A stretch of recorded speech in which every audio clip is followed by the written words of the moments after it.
Hey, Michael. So we mentioned earlier that we're not going to be charging anyone to use our services, our connections to connect them with people making Aliyah. So what's stopping an individual who wants to make Aliyah from using their local mom and pop shop firm or their local realtor opposed to Aliyah Homes, and So, they can just use our services? yeah, Ariel, that's a great question. And the answer is there's nothing stopping them. However, there is huge benefit to having somebody who is involved in this entire transaction from beginning to end. Somebody who's really aware of what the end goal is going to be, that they understand the timing, they understand the linkages. So you could have somebody who sells your house, but that's it. It's one and done. Now what? Now you've got to go figure out the rest of it. And yes, you could take our information and you could put that into place.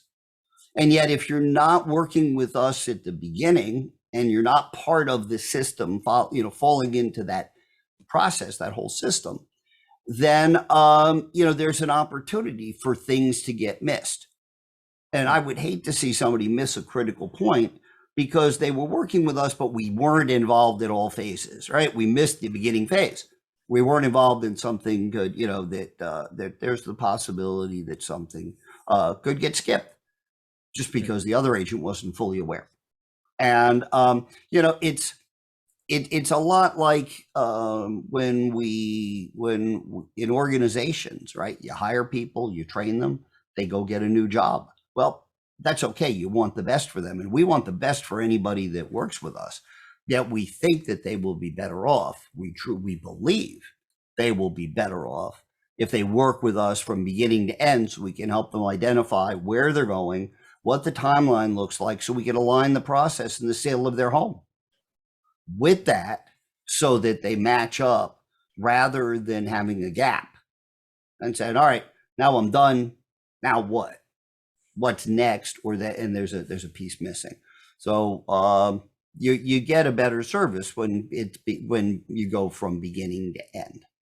Right. Yeah. I mean, yeah, it makes sense. I mean, like if you have one, company handling everything from A to Z, like it's highly unlikely that you'll have something, that's not in sync with the rest of of your transition versus if you already are having multiple people handling multiple aspects of your aliyah, it could, not necessarily that it will, but it could higher probability get more messier. Where anytime you have more humans involved in a process, you have a greater opportunity for something to go wrong. That's the whole idea behind Six Sigma. Six Sigma is a management system that says by doing these things in this process, we can get the defects down to less than 1 in a million. But when you get people involved and you get more people involved and you get more people involved, well, maybe you have a 35% defect rate. Are you willing to take that risk with making aliyah that there's a key piece that doesn't get, the I's don't get dotted and T's don't get crossed, and it doesn't work for you? That's true. It's not worth the risk. And what I think is really important to know is that you're not going to save money by using a local real estate agent because the commissions are whatever they are. And you're probably going to get a great outcome because, as Keller Williams, we sell more homes in terms of dollar volume and units than any other brokerage company. And statistically, we are getting a higher sale price to list price than many of the other companies in the markets that I'm active in. So you're likely to get a better outcome. That's true. Very well said, And Michael. Very well tie said. that all together to get a better outcome on the other side too. Very well said.